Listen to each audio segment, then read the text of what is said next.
ওম শান্তি। আজকের মুরলী মন্থনে উপস্থিত সকল রোহানি ভাই বোনদের হৃদয় থেকে স্বাগত জানাই। ওম শান্তি। শুরুতেই একটা খুব সাধারণ দৈনন্দিন উদাহরণ দিয়ে শুরু করা যাক।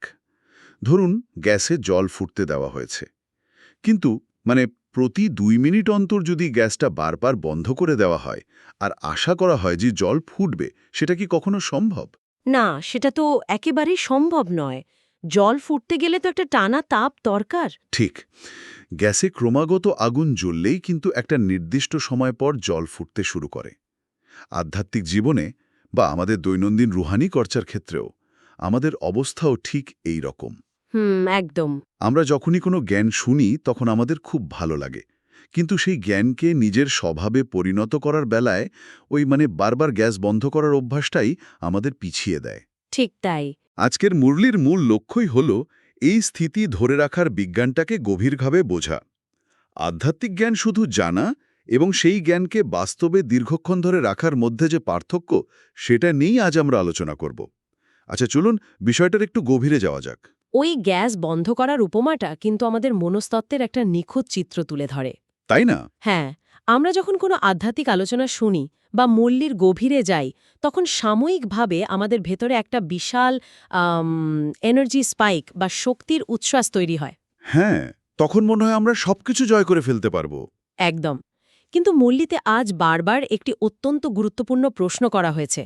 কতটা সময় ধরে আমরা এই আত্ম-অভিমানী বা সোল কনশাস স্থিতিতে থাকছি? ডিউরেশনের কথা বলা হচ্ছে, তাই তো? ঠিক তাই।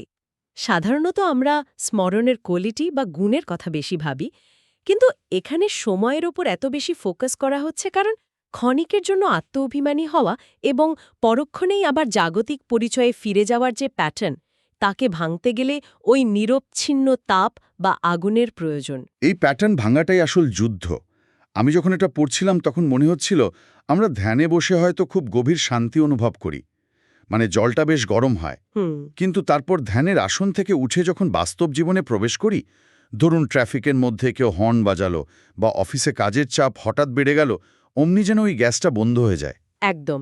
খুব স্বাভাবিক একটা রিঅ্যাকশন এটা। হ্যাঁ, আমরা অবচেতনভাবেই আবার আমাদের দেহাভিমানে, এই শরীরের পরিচয় আর তার রিয়াকশনে ফিরে আসি। আর ঠিক এই জায়গাতেই সময়ের বা স্মরণের ডিউরেশনের আসল মেকানিজমটা কাজ করে। জন্মজন্মান্তরের পুরনো বদভ্যাস বা দেহাভিমানের গভীর ময়লা পরিষ্কার করতে হলে নিরবচ্ছিন্ন স্মরণের প্রয়োজন। একটু দীর্ঘক্ষণ ওই স্থিতিতে থাকা। হয়তো সাময়িক শান্তি বা আরাম দেবে, কিন্তু অবচেতন মনে জমে থাকা সেই গভীর রূপান্তর ঘটাতে পারবে না। বাহ, এটা খুব সুন্দর পয়েন্ট।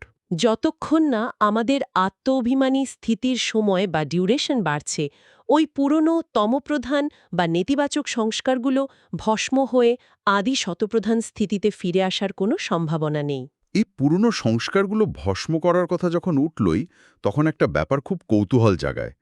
আমরা যে বারবার আত্মাকে পরিষ্কার করার কথা বলছি, সেই আত্মার ভেতর আসলে কি এমন সঞ্চিত আছে যা পরিষ্কার করা এত জরুরি? এটা খুব প্রাসঙ্গিক একটা প্রশ্ন।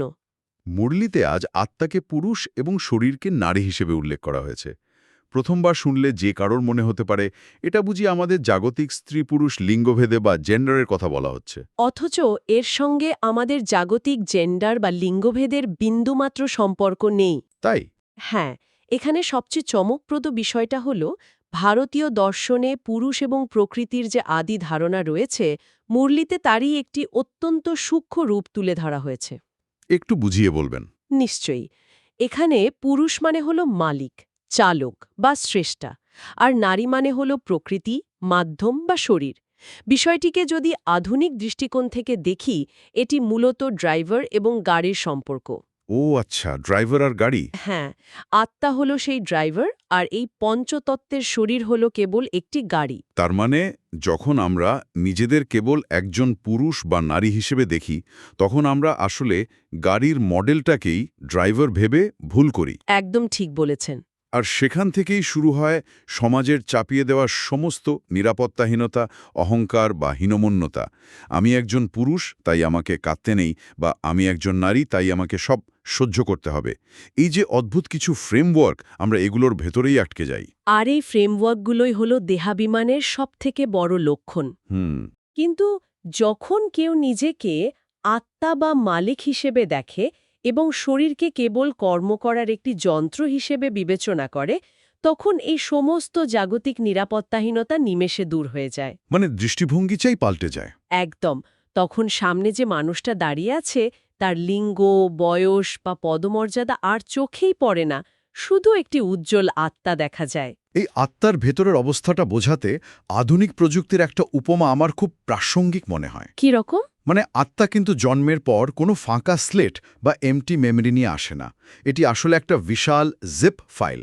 বাহ, জিপ ফাইল! হ্যাঁ, কম্পিউটারে যেমন হাজার হাজার ফাইল কম্প্রেস করে একটা ছোট্ট ফোল্ডারে রাখা হয়, আত্মার ভেতরেও ঠিক তেমনি ৮৪টি জন্মের ডেটা, অতীত অভিজ্ঞতা, ভালো মন্দের সংস্কার সব কম্প্রেসড হয়ে আছে। এই জিপ ফাইলের কনসেপ্ট আমাদের দৈনন্দিন জীবনের অনেক অদ্ভুত আচরণের পেছনের বিজ্ঞানটা সত্যিই পরিষ্কার করে দেয়। তাই না? হ্যাঁ, আত্মা সত্যিই একটা জীবন্ত রেকর্ডিং সত্তা। ধরুন, অফিসে বসের কোনো একটা সামান্য কথায় কেউ হয়তো প্রচণ্ড রেগে গিয়ে তীব্র প্রতিক্রিয়া দেখালো। বাইরে থেকে দেখে মনে হবে এত সামান্য কথায় কেউ এত রেগে যায় নাকি? এটা তো প্রায়ই হয়। কিন্তু আসলে ওই সামান্য ট্রিগার বা ধাক্কাটায় আত্মার ভেতর লুকিয়ে থাকা পুরনো কোনো রাগের জিপ ফোল্ডার হঠাৎ করে আনজিপ হয়ে গেছে। একদম তাই। ওই রাগটা হয়তো আজকের নয়, বহু অতীত জন্মের সঞ্চিত কোনো ক্ষোভ, যা বর্তমানের ওই ছোট্ট ঘটনাকে কেন্দ্র করে ফেটে পড়ল। আমরা সবসময় ভাবি আমরা বর্তমান পরিস্থিতির ওপর প্রতিক্রিয়া দিচ্ছি, কিন্তু আসলে আমরা আমাদের আত্মার ওই পুরনো ডেটাবেসের ওপর ভিত্তি করে চলছি। একদম। আর এই কারণেই নিরবিচ্ছিন্ন স্মরণের আগুনটা এত জরুরি, যাতে ওই পুরনো কম্প্রেসড হয়ে থাকা নেতিবাচক সংস্কারের জিপ ফাইলগুলোকে ডিলিট করা যায়। কিন্তু এই জিপ ফাইল ডিলিট করার প্র্যাকটিক্যালিটি নিয়ে আমার একটা বিশাল খটকা আছে। কি রকম খটকা? মানে তত্ত্ব হিসেবে এটা শুনতে দারুণ, কিন্তু সত্যি বলতে এই জ্ঞান বা সৃষ্টির হিস্ট্রি জিওগ্রাফি নিয়ে আলোচনা করা যতটা সহজ, বাস্তবে দৈনন্দিন জীবনের চরম ব্যস্ততা, সকালের লোকাল ট্রেনের ভিড়, সংসারের হাজারো দায়িত্ব আর মাসের শেষের ইএমআই এর চাপের মধ্যে বসে এই নিরবচ্ছিন্ন স্মরণ বা যোগ করাটা কতটা সম্ভব? এটা একটা খুব প্র্যাকটিক্যাল সমস্যা। মনে তো হয় এই পুরনো ফাইলগুলো ডিলিট করতে গেলে সব ছেড়ে ছুড়ে দিয়ে কোনো পাহাড়ে বা জঙ্গলে গিয়ে বসে থাকা ছাড়া আর কোনো উপায় নেই। এই পালানোর প্রবণতাটা মানুষের খুব স্বাভাবিক একটা প্রবৃত্তি, কিন্তু মুরুলিতে অত্যন্ত স্পষ্ট ভাষায় বলা হয়েছে যে এই পৃথিবীতে কর্মসন্ন্যাস বলে কিছু সম্ভব নয়। আচ্ছা। কারণ যারা সংসার ছেড়ে ঘরবাড়ি ত্যাগ করে পাহাড়ে বা জঙ্গলে যান, তাদেরও তো এই শরীরটা টিকিয়ে রাখার জন্য খাবার জোগাড় করতে হয়। হ্যাঁ, তা তো বটেই। অর্থাৎ ভিক্ষা করার মতো কোনো না কোনো কর্ম করতে হয়। যতক্ষণ আমরা এই শরীরে আছি, কর্ম থেকে আমাদের কোনো ছুটি নেই। শান্তিধাম বা মূল বতন, যেখানে আত্মার কোনো শরীর নেই, কেবলমাত্র সেখানেই কর্ম থেকে সম্পূর্ণ নিষ্কৃতি পাওয়া সম্ভব। অর্থাৎ এই পৃথিবীটা একটা কর্মক্ষেত্র। এখান থেকে এক্সিট ডোর দিয়ে পালানোর কোনো সুযোগ নেই। একদমই তাই। তাই মুরলি আমাদের পালানোর বদলে কর্মযোগের পথ দেখায়। এটি হল কাদায় ফুটে থাকা পদ্মফুলের মতো। পদ্মফুলের মতো। হ্যাঁ, হাত দিয়ে সংসারের সব দায়িত্ব পালন করতে হবে, কিন্তু মন থাকবে শান্ত ও নিরাসক্ত। কিন্তু বাস্তবে এই পদ্মফুল হয়ে থাকাটা কি এতটাই সোজা? সোজা হয়তো নয়, তবে মানে ধরুন, ক্লায়েন্ট খুব খারাপ ব্যবহার করছে বা পরিবারে এমন কোনো অশান্তি চলছে যা মাথার ভেতরে সারাক্ষণ ঘুরছে, তখন ওই কাদার মধ্যে পদ্ম হয়ে থাকার মেকানিজমটা আসলে কি? এর মানে কি এই যে শুধু মুখ বুজে সব সহ্য করে যেতে হবে? না, মুখ বুঝে সহ্য করাটা কর্মযোগ নয়, সেটা হলো অসহায়তা। ও আচ্ছা। কর্মযোগের মেকানিজম হল ডিট্যাচমেন্ট ইন অ্যাটাচমেন্ট, বা যুক্ত থেকেও মুক্ত থাকা। যখন কোনো কঠিন পরিস্থিতির সম্মুখীন হতে হয়, তখন মনকে এই নির্দেশ দিতে হয় যে আমি আত্মা হলাম একজন মাস্টার, এই শরীর নামের যন্ত্রটাকে ব্যবহার করে আমি শুধু এই পরিস্থিতির মোকাবেলা করছি। মানে নিজেকে একটু আলাদা করে দেখা। একদম। যখন পরিস্থিতি থেকে নিজেকে আলাদা একজন দর্শক বা অবজার্ভার হিসেবে দেখা যায়, তখন ক্লায়েন্টের রাগ বা পরিবারের অশান্তি আর ব্যক্তিগতভাবে আঘাত করতে পারে না। দায়িত্ব ঠিকই পালন করা হয়, কিন্তু সেই পরিস্থিতির কাদা মনে লাগে না। এই দর্শক হয়ে থাকার বিষয়টা বুঝতে পারছি, কিন্তু এখানেই আমার মাথার ভেতর আরেকটা দ্বন্দ্ব তৈরি হয়। বলুন। সৃষ্টির এই ইতিহাস জানা, আত্মার এই মেকানিজম নিয়ে আলোচনা করা, এগুলো বুদ্ধির খুব ভালো খোরাক যোগায়। ব্রেনে যেন একটা ডোপামিন রিলিজ হয়। হ্যাঁ, বেশ ভালো লাগে শুনতে। এটা অনেকটা সোফায় শুয়ে শুয়ে ফিটনেস বা ব্যায়ামের বই পড়ার মতো আরামদায়ক। ঠিক। কিন্তু বাস্তবে যখন যোগ বা ধ্যানে বসার কথা আসে তখন যেন জিমে গিয়ে ঘাম ঝরানোর মতো কষ্ট হয়। সেখানে নিজের পুরনো দেহাভিমানের যে বিশাল গ্র্যাভিটি বা মাধ্যাকর্ষণ আছে তাকে কাটাতে হয়। মানুষের মন তত্ত্বকথায় এতটা আনন্দ পায়, কিন্তু বাস্তব অনুশীলনে হাঁপিয়ে ওঠে কেন? কারণ আমাদের মন স্বভাবতই চঞ্চল এবং সে সবসময় সবচেয়ে কম বাধা বা রেজিস্ট্যান্সের রাস্তা খোঁজে। তত্ত্ব বা জ্ঞান আমাদের বুদ্ধিকে বিনোদন দেয়, কিন্তু যোগ হল আক্ষরিক অর্থেই এক প্রকার তপস্যা। হুম। সেখানে ওই পুরনো দেহাভিমানের প্যাটার্নগুলোকে ভাঙতে হয়। এই মানসিক ঘর্ষণ বা ফ্রিকশন কমানোর জন্য মুরলিতের জিনের একটি চমৎকার রূপকথার উপমা দেওয়া হয়েছে। ওই আলাদিনের ঝিনের মতো? ঠিক তাই। মন হল ঠিক ওই জিনের মতো। জিনের গল্পে যেমন বলা হয়, তাকে সারাক্ষণ কাজ না দিলে সে মায়ার প্রভাবে নেতিবাচক চিন্তার জাল বুনে মালিককেই খেয়ে ফেলে। আমাদের মনও কি তাহলে ফাঁকা পেলেই আমাদের আত্মিক শক্তিকে নিঃশেষ করতে শুরু করে? একদম তাই। মনোরূপী জিনকে যদি আধ্যাত্মিক চর্চার শ্রেষ্ঠ কাজ না দেওয়া হয়, তবে সে অতীত বা ভবিষ্যতের নেতিবাচক চিন্তার, ভয় আর সন্দেহের জাল বুনতে শুরু করে। সে এমন সব ইলিউশন বা ভ্রম তৈরি করে যা সমস্ত এনার্জি চুষে নেয়। বাপরে! তাহলে উপায়? একে নিয়ন্ত্রণ করার মেকানিজম হল মনকে একটি আধ্যাত্মিক সিঁড়ি দিয়ে ব্যস্ত রাখা। এই আধ্যাত্মিক সিঁড়ির বিষয়ে একটু বিস্তারিতভাবে ভাঙা যাক। মনকে ঠিক কিভাবে ব্যস্ত রাখতে হবে? এটি হল চেতনার ওঠানামা করার একটি নির্দিষ্ট রুটিন। মনকে নির্দেশ দিতে হবে, এই স্থূল কর্মক্ষেত্র থেকে সূক্ষ্মবতনে যাও। আচ্ছা, সূক্ষ্মবতন। হ্যাঁ, সূক্ষ্মবতন হল সেই মানসিক স্তর যেখানে সমস্ত স্থূল চিন্তার অবসান হয়। সেখানে নিজেকে একটি আলোকোজ্জ্বল ফরিস্তা বা ফেরেশতার মতো হালকা অনুভব করতে হবে। হুম। তারপর সেখান থেকে আরও উপরে পরমধামে যাও, যেখানে কোনো শব্দ নেই, কোনো আকার নেই, কেবল নিস্তব্ধ শান্তি। সেখানে নিজেকে একটি শান্ত স্থির বিন্দুস্বরূপ হিসেবে অনুভব করতে হবে। মানে একদম আল্টিমেট শান্তির জায়গা। একদম। কিছুক্ষণ সেই নিস্তব্ধতায় থেকে আবার নিচে এই কর্মক্ষেত্রে নেমে এসে একজন মাস্টার সর্বশক্তিমান হিসেবে নিজের দায়িত্ব পালন করতে হবে। এই মেকানিজমটা সত্যি খুব পাওয়ারফুল। মনকে জোর করে কোনো চিন্তা করতে বারণ করার বদলে তাকে নির্দিষ্ট একটা রুট দিয়ে ট্র্যাভেল করানো হচ্ছে। ঠিক। বারবার এই স্থূল জগৎ থেকে সূক্ষ্মবতন এবং তারপর পরমধামে ওঠানামা করালে মন আর নেতিবাচক বা আজেবাজে চিন্তা করার অবসরটাই পাবে না। জিন ব্যস্ত থাকবে। আর যখন মন এভাবে ব্যস্ত থাকে, তখন সেই পুরনো দেহাভিমানের মাধ্যাকর্ষণ বল আর কাজ করতে পারে না। এখানে বিষয়টা সত্যি খুব আকর্ষণীয় হয়ে ওঠে। কেন বলুন তো? কারণ মনকে জিনের মতো এই আধ্যাত্মিক সিঁড়িতে বারবার ওঠানামা করালে, এই কাদার মধ্যে পদ্ম হয়ে থাকার প্র্যাকটিস করলে চূড়ান্ত গন্তব্যটা আসলে কোথায় গিয়ে দাঁড়ায়? দুনিয়ার বেশিরভাগ ধর্মগুরু বা দর্শনের দিকে তাকালে দেখা যায় তারা মূলত দুঃখ থেকে মুক্তি বা শান্তিধামে চিরতরে লীন হয়ে যাওয়ার কথাই বলেন। মানে তাদের মতে এই পৃথিবীতে বড্ড কষ্ট, এখান থেকে একবার এক্সিট পেলেই হলো। কিন্তু এই জায়গাতেই শিববাবার দেওয়া জ্ঞানের সাথে বাকি সব দর্শনের একটা মৌলিক পার্থক্য রয়েছে। তাই নাকি? হ্যাঁ, অন্যান্য দর্শনে ওই চিরতরে লীন হয়ে যাওয়া বা মুক্তি পাওয়াকেই চূড়ান্ত লক্ষ্য ধরা হয়। তারা চায় স্টেজের আলো চিরতরে নিভে যাক।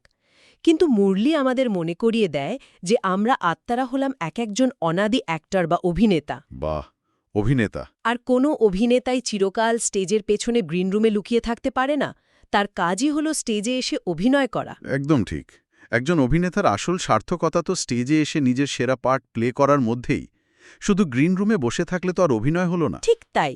তাই শিববাবার লক্ষ্য কেবল আত্মাকে মুক্তি দেওয়া বা শান্তিতে লীন করে দেওয়া নয়, আসল লক্ষ্য হল জীবন মুক্তি। জীবন মুক্তি মানে? অর্থাৎ এই জীবনে এই পৃথিবীতে থেকেই ২১ জন্মের জন্য সত্যযুগের উত্তরাধিকার বা স্বর্গবাসী হওয়া। আচ্ছা।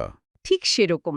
সৃষ্টির সবচেয়ে সুন্দর সময় কোনো রকম দুঃখ বা কষ্টের স্পর্শ ছাড়া সম্পূর্ণ সুখের সাথে নিজের পার্ট প্লে করা। অসাধারণ। শান্তিধাম হল আমাদের রিচার্জ হওয়ার জায়গা, কিন্তু আমাদের আসল গন্তব্য হল এক সুখময় জীবন্ত অভিজ্ঞতা।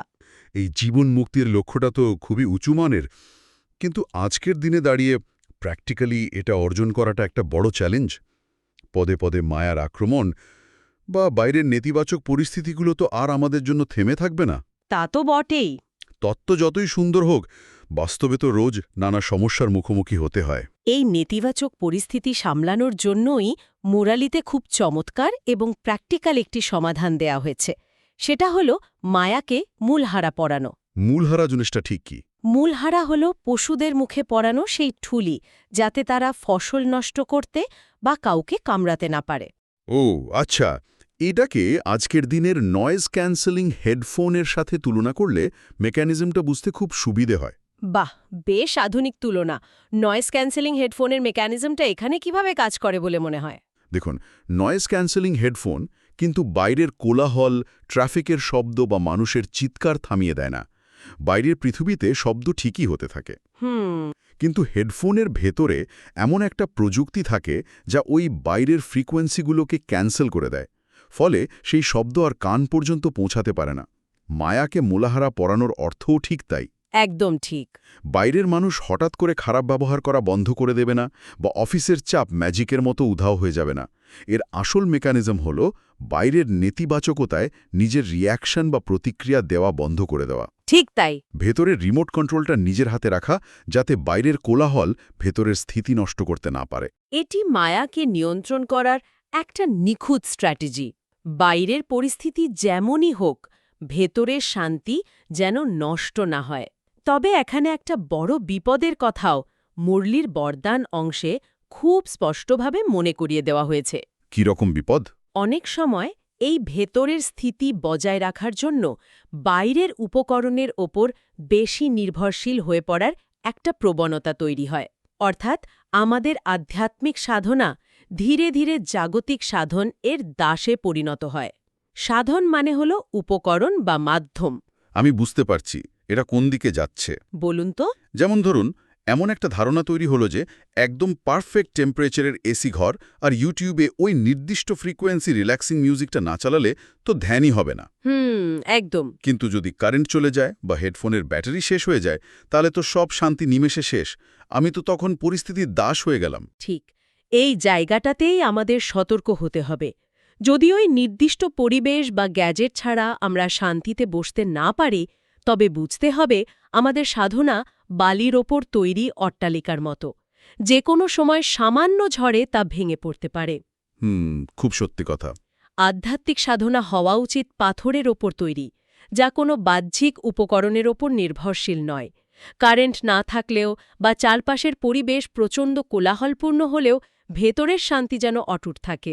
তার মানে গ্যাজেট বা মাধ্যমগুলো ব্যবহার করায় কোনো সমস্যা নেই, কিন্তু সেগুলোর প্রতি যেন কোনো মানসিক নির্ভরতা বা অ্যাটাচমেন্ট তৈরি না হয়। একদমই তাই। আর এই অ্যাটাচমেন্ট কিভাবে নীরবে আমাদের গ্রাস করে, তা আজকের মুরলির স্লোগানটিতে খুব সুন্দরভাবে ফুটে উঠেছে। বলা হয়েছে, দুর্বলতার সামান্য অংশ যদি ভেতরে থেকে যায়, তবে তা বিশাল বংশ বা বৃক্ষ হয়ে আমাদের পরাধীন করে ফেলবে। এই অংশ থেকে বংশ হওয়ার বিষয়টা একটু তলিয়ে দেখা দরকার। ছোট ছোট জিনিস কিভাবে আমাদের পরাধীন করে। ধরুন, ভেতরে হয়তো খুব সামান্য একটু নির্ভরতা আছে। হয়তো মনে হয় সকালে উঠে এক কাপ ভালো চা বা কফি না পেলে তো মেজাজ ঠিক থাকে না। বা ধরুন, আজ অফিসে কেউ আমার কাজের একটু প্রশংসা করল না কেন। হ্যাঁ, এগুলো তো আমাদের রোজকার জীবনের খুব সাধারণ ভাবনা। এগুলো শুনতে খুব ছোট এবং নিরীহ মনে হতে পারে। এই ছোট আশাগুলোই হল অংশ বা বীজ। কিন্তু এই সামান্য বীজটাই যখন প্রতিদিন প্রশ্রয় পায়, তখন তা ডালপালা মেলে এক বিশাল বংশ বা অভ্যাসের বৃক্ষে পরিণত হয়। আর একসময় দেখা যায় আমরা নিজেদের অজান্তেই সেই অভ্যাসের শিকলে আটকা পড়ে গেছি। তখন আমাদের নিজেদের শান্তি নির্ভর করে এক কাপ কফি বা অন্য কারো দুকথা প্রশংসার উপর। সত্যি, আমরা কত সহজে আমাদের মানসিক রিমোট কন্ট্রোলটা ছোট ছোট পরিস্থিতি বা বস্তুর হাতে তুলে দিই। ঠিক তাই। এই সমস্ত পরাধীনতা থেকে মুক্তির একটা ব্রহ্মাস্ত্র কিন্তু মুরলিতে দেওয়া আছে, আর তা হল মন ও বুদ্ধির বিমান। বাহ, এটা খুব সুন্দর একটা কনসেপ্ট। এই বিমানের মেকানিজমটা এতটাই পাওয়ারফুল যে এটি চালাতে কোনো জাগতিক জ্বালানি লাগে না বা কোনো টিকিট লাগে না। এটি হলো আমাদের চেতনার সেই শক্তি যা সেকেন্ডের ভগ্নাংশের মধ্যে জাগতিক সমস্ত কোলাহল, নির্ভরতা এবং দেহাভিমান থেকে আত্মাকে সম্পূর্ণ ডিট্যাচ বা বিচ্ছিন্ন করতে পারে। একদম সেকেন্ডের মধ্যে। হ্যাঁ, চোখের পলকে এই স্থূল পৃথিবী থেকে গুটিয়ে নিয়ে পরম শান্তির সেই জগতে পৌঁছে যাওয়া যায়। এই মন ও বুদ্ধির বিমানের কন্ট্রোল যার হাতে, সেই তো পৃথিবীর সবচেয়ে স্বাধীন মানুষ। একদম ঠিক কথা বলেছেন। তো আজকের এই আলোচনা থেকে অন্তত একটা জিনিস খুব পরিষ্কারভাবে বোঝা গেল যে শুধু তাত্ত্বিক জ্ঞান অর্জন করাটাই শেষ কথা নয়। হুম। সেই জ্ঞানকে নিরবিচ্ছিন্নভাবে ধরে রাখা, সংসারের কাদার মাঝে থেকেও পদ্মফুলের মতো নিরাসক্ত থাকা এবং বাইরের নেতিবাচকতায় নিজের ভেতরের শান্তি বজায় রাখাই হল প্রকৃত কর্মযোগ। একদম, এটাই মূল নির্যাস।